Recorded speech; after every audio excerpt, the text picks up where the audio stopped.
आदमी के चेहरे पर टॉर्च मारते हुए कहता है, कौन हो तुम? टॉर्च की रोशनी से उस आदमी की आंखें चौंधी आ जाती हैं। वो अपने दोनों हाथ अपने चेहरे पर रख लेता है। उस आदमी ने अपने एक हाथ में देशी शराब की बोतल पकड़ी हुई थी जिसमें चावल की बनी हुई दारू रखी हुई थी। युग को अभी भी उस आदमी का चेहरा नहीं दिख पाया था। युग फिर उस आदमी से पूछता है, बोलो कौन हो तुम? जब वो आदमी अपने चेहरे पर से हाथ उठाता है तो युग देखता है कि वो आदमी कोई और नहीं बल्कि रोंगकामुचा गांव का सरपंच रतन पाली था। रतन पाली की लाल लाल आंखें ये साफ बयां कर रही थी कि उसने हद से ज्यादा शराब पीकर रखी हुई थी। युग रतन पाली को देखते हुए हैरानी के साथ कहता है, रतन अंकल आप? पहले तो रतन पाली युग को पहचान नहीं पाता है, पर जब उसके नजदीक जाकर उसका चेहरा देखता है तो उसे पहचान जाता है और नशे में लड़खड़ाती हुई जुबान से कहता है, तुम युग ही हो ना, लेखक बाबू के बेटे? युग जवाब देता है, हाँ अंकल मैं युग ही हूँ, लेखक बाबू का बेटा। रतन पाली अपनी बात को आगे जारी रखते हुए कहता है, अच्छा ये तो बहुत ही अच्छी बात है कि तुम मुझे जानते हो, वरना अनजान लोगों से बात करने में हिचकिचाहट होती है कि नहीं तुम ही बताओ? मैं झूठ तो नहीं बोल रहा हूँ ना? अगर मैं झूठ बोल रहा हूँ तो रोक दो मुझे। युग कुछ जवाब नहीं देता है। वो समझ गया था कि ये रतन पाली नहीं उसके अंदर की शराब बोल रही थी जो उसके मुंह से बस बकबक करवा रही थी और कुछ नहीं। रतन पाली युग को उंगली दिखाते हुए कहता है, तुम यहाँ पर इस सुनसान जगह पर क्या कर रहे हो? वो भी अकेले? मेले में नहीं गए क्या? इतना बड़ा मेला लगा है हमारे गाँव में। युग फटाक से जवाब देता है, अंकल जी वहीं से तो आ रहा था बस यामिनी को छोड़। युग ने इतना कहा ही था कि उसे याद आता है कि यामिनी के बारे में रतन पाली को कुछ भी बताना ठीक नहीं होगा, इसलिए वो बात को घुमाते हुए कहता है, अंकल जी मैं मेले से ही आ रहा था कि आपकी आवाज सुनाई दी तो रुक गया। बात को बदलने के लिए युग रतन पाली से ही सवाल पूछ लेता है, वैसे अंकल जी आप यहाँ पर क्या करने आए हैं, वो भी इतनी रात को? रतन पाली फुसफुसाते हुए धीरे से कहता है, मैं यक्षिणी से बदला लेने आया हूँ। युग हैरानी के साथ पूछता है, बदला? पर किस बात का अंकल जी? रतन पाली चिढ़ते हुए कहता है, किस बात का बदला? ये भी कोई सवाल हुआ क्या? उस यक्षिणी ने मेरे बेटे को मारा था तो बदला तो लेना ही पड़ेगा ना। क्या तुम नहीं लेना चाहते यक्षिणी से बदला अपने पापा की मौत का? लेखक बाबू को भी तो उस यक्षिणी ने मारा था ना। रतन पाली युग के अंदर यक्षिणी के खिलाफ आग भरना शुरू कर देता है। युग कुछ जवाब नहीं देता है। वो जानता था रतन पाली नशे में है इसलिए कुछ भी बड़बड़ा रहा है, पर सच तो ये भी था कि पहले यक्षिणी को लेकर उसके अंदर भी बहुत नफरत भरी हुई थी, पर यामिनी के साथ रहते रहते वो नफरत अपने आप मिटने लग गई थी। रतन पाली फिर कहता है, बहुत हवस भरी है ना उस यक्षिणी के अंदर, मैं उसकी सारी हवस मिटा दूंगा।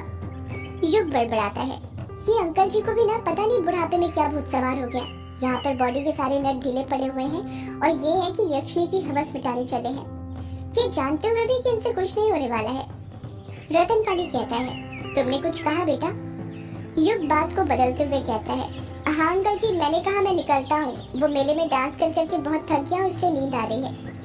अच्छा ठीक है बेटा, पर मिलते रहना। तुम तो मुझसे मिलते ही नहीं हो, पता नहीं क्या नाराजगी है तुम्हें हमसे। इतना कहकर रतन पाली ने अपना एक कदम आगे बढ़ाया ही था कि उसके पैर लड़खड़ा जाते हैं और वो धड़ाम से रेत पर गिर पड़ता है। उसके पसीने से भरे चेहरे पर रेत चिपक जाती है। रतन पाली के गिरते ही युग उसे उठाने लग जाता है। अरे अंकल जी आप ठीक तो है ना? रतन पाली उठने की कोशिश करते हुए कहता है, अरे कमर टूट गई रे मेरी तो। अरे रतन पाली उठने की कोशिश तो करता है पर उठ नहीं पाता है। युग घबराते हुए कहता है, अंकल यदि ज्यादा दर्द हो रहा है तो मैं किसी को मदद के लिए बुलाऊं क्या? रतन पाली युग को मना करते हुए कहता है, अरे इसकी कोई जरूरत नहीं है, इतनी कमजोर भी नहीं है मेरी हड्डियां, ये दर्द तो अभी चले जाएगा। इतना कहकर रतन पाली शराब की बोतल को लेटे लेटे ही अपने मुंह से लगाता है, एक दो घूंट पीता है और झट से रेत पर से उठकर बैठ जाता है। युग को रतन पाली के पास से शराब की बहुत गंदी गंध आ रही थी, इसलिए वो अपने दोनों हाथों से चुपके से अपनी नाक बंद करने लग जाता है। रतन पाली युग से कहता है, तुम ना युग बेटा बहुत अच्छे हो, अपने पिता की तरह। वो भी तुम्हारी तरह थे, हमेशा दूसरों की मदद करते रहते थे। मुझे जब पता चला था ना कि तुम आए हो, मैं उसी वक्त तुमसे मिलने आने वाला था, पर। इतना कहकर रतन पाली चुप हो जाता है। युग हैरानी के साथ पूछता है, पर क्या अंकल जी? पर उस दिलीप के कारण नहीं आ पाया। अगर उसे पता चलता कि मैं तुमसे मिलने आया हूँ तो वो बहुत ही गुस्सा करता। वो ना जलता है बहुत तुमसे, तुम्हारे पिता से भी जलता था और तुमसे भी जलता था। युग रतनपाली के पास ही बैठने लग जाता है ताकि उसको अपनापन लगे और रतनपाली उसको और राज की बात बताए। युग रतनपाली से पूछता है, बड़े पापा मेरे पापा से जलते थे पर क्यों?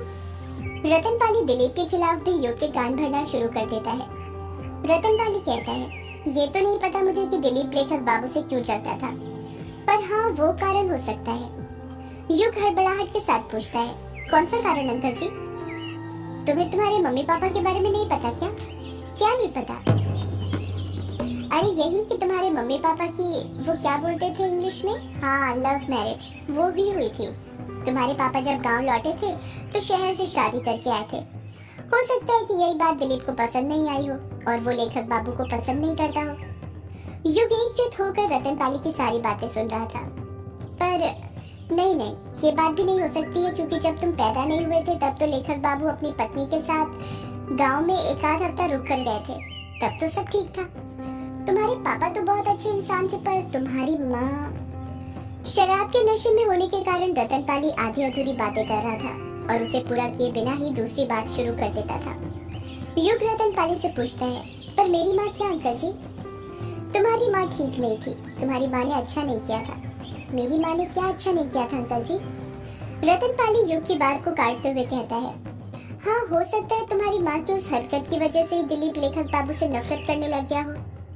मेरी माँ की किस हरकत की वजह से अंकल जी? मेरी माँ ने ऐसा क्या किया था? वो तुम्हारी माँ ने ठीक नहीं किया था। यही बड़बड़ाते हुए रतनपाली शराब के नशे में धुत हो जाता है और रेत पर ही बेहोश हो जाता है। युग रतनपाली को उठाते हुए कहता है, उठिए अंकल जी, मुझे बताइए मेरी माँ ने क्या ठीक नहीं किया था, उठिए बताइए मुझे। युग रतनपाली को उठाने की बहुत कोशिश करता है पर वो नहीं उठता है। युग सोच में पड़ जाता है कि मेरी माँ ने ऐसा क्या किया था जिसके कारण मेरे पापा और बड़े पापा के बीच दुश्मनी हो गई। माँ ने मुझे और पापा को तो अलग किया ही था, पर क्या पापा और बड़े पापा को भी अलग किया था? माँ ने आखिर ऐसा क्या किया था, या फिर ये रतन अंकल नशे में कुछ भी बोले जा रहे थे? पर नशे में तो इंसान सिर्फ सच ही बोलता है। यही सब सोचते हुए युग ग्रेवयार्ड कोठी जाने के लिए किश्नोई नदी पार करने लग जाता है। इस तरफ तहखाने के अंदर रजनी और अमुदिता ने कर्ण पिशाचनी साधना करने की सारी तैयारी कर ली थी। दोनों कर्ण पिशाचनी साधना करने के लिए तैयार बैठी थी। अमुदिता और रजनी दोनों ही पालकी मारकर एक दूसरे के सामने बैठे हुए थे। उन दोनों के बीच में एक बड़ा सा पत्थर रखा हुआ था जिस पर मिट्टी लगी हुई थी। उसी पत्थर के ऊपर एक दीपक रखा हुआ था जो इस वक्त बुझा हुआ था। अमोदिता और रजनी ने पहली बार टोना करते वक्त लाल रंग के कपड़े पहने थे। ये बात अमोदिता को अंदर ही अंदर खाई जा रही थी। उससे रहा नहीं जाता और वो अपनी माँ से पूछ ही लेती है, माँ एक बात बताओ, तुम टोना करते वक्त तो हम काले कपड़े पहनते हैं ना हमेशा? तुमने तो कहा था कि काले कपड़े ज्यादा आकर्षित करते हैं बुरी शक्तियों को, फिर तुमने आज मुझे ये लाल कपड़े पहनने के लिए क्यों बोले? रजनी अमोदिता के सवाल का जवाब देते हुए कहती है, वो इसलिए क्योंकि कर्ण पिशाचनी को रक्त पसंद है और रक्त लाल रंग का होता है। उसे लाल रंग से बहुत लगाव है। लाल कपड़े पहनने से वो जल्दी प्रसन्न होती है। एक बात बता, तूने अंदर भी लाल कपड़े ही पहने हैं ना? अमोदिता अपना सिर खुजाते हुए पूछती है, अंदर भी लाल कपड़े पहने हैं मतलब? रजनी चिढ़ते हुए कहती है, अरे नालायक लड़की, मतलब ये कि अंदर कपड़े पहनती है या नहीं, या बस सूट पहन कर आ गई? अमोदिता हड़बड़ाहट के साथ कहती है, हाँ पहने हैं माँ, लाल रंग के पहने हैं। बढ़िया है, अब मेरी बात गौर से सुनना। 7वीं सदी के नीलामत पुराण के अनुसार कश्मीर के बीहड़ इलाकों में 2 जातियां रहा करती थी। पहली जाति थी नागा और दूसरी जाति थी पिशाच। पिशाच पुरुष थे तो पिशाचनी स्त्री। पिशाच और पिशाचनियों को अंधेरे में रहना ज्यादा पसंद होता है। जिस प्रकार हम इंसानों के अनेक रूप होते हैं, उसी प्रकार पिशाचनियों के भी अनेक रूप होते हैं, जिनमें स्वर्ण पिशाचनी, काम पिशाचनी, भोग पिशाचनी, दिव्य पिशाचनी, कर्ण पिशाचनी मुख्य हैं। इन सभी को सिद्ध करने की अलग अलग साधनाएं हैं।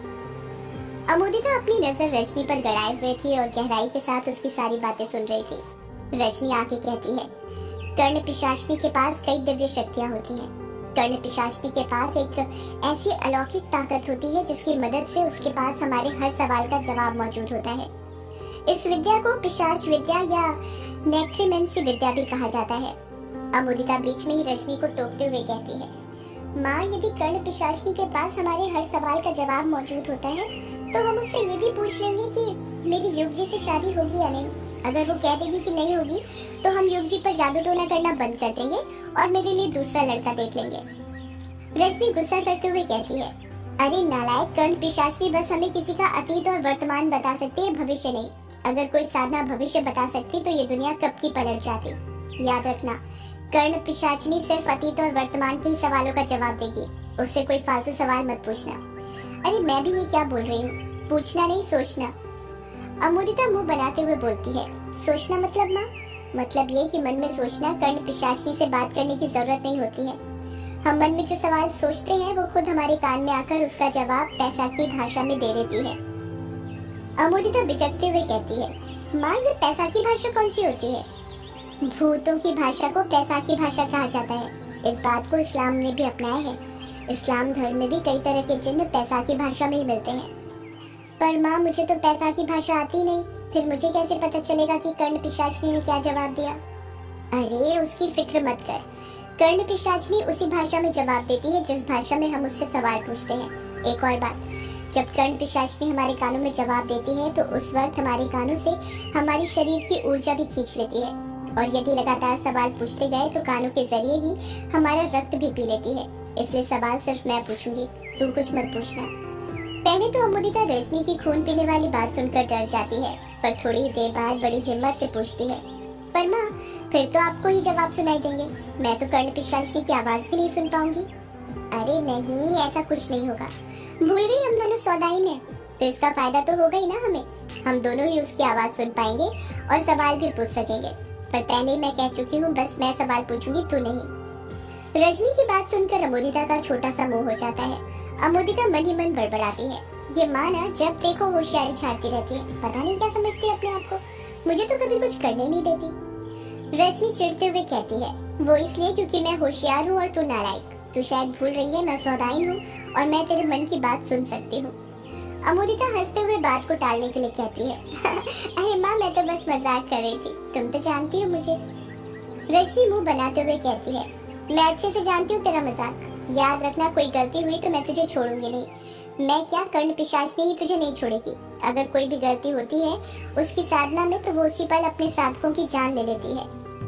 अमोदिता अपनी जगह से उठते हुए कहती है, माँ तो फिर आप ही करो ये साधना, मैं नहीं करने वाली, मैं जाती हूँ। रजनी गुस्से से कहती है, चुपचाप बैठी रहे, सौदाइन बनना है या नहीं?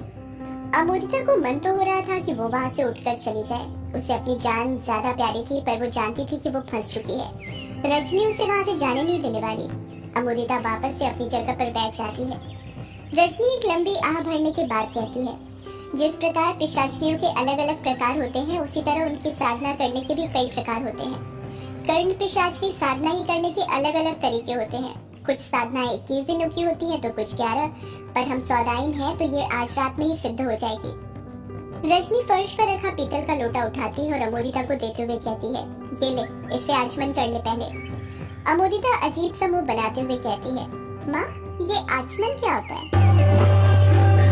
सदियों से है पुरानी, ये है यक्षिणी की कहानी। यक्षिणी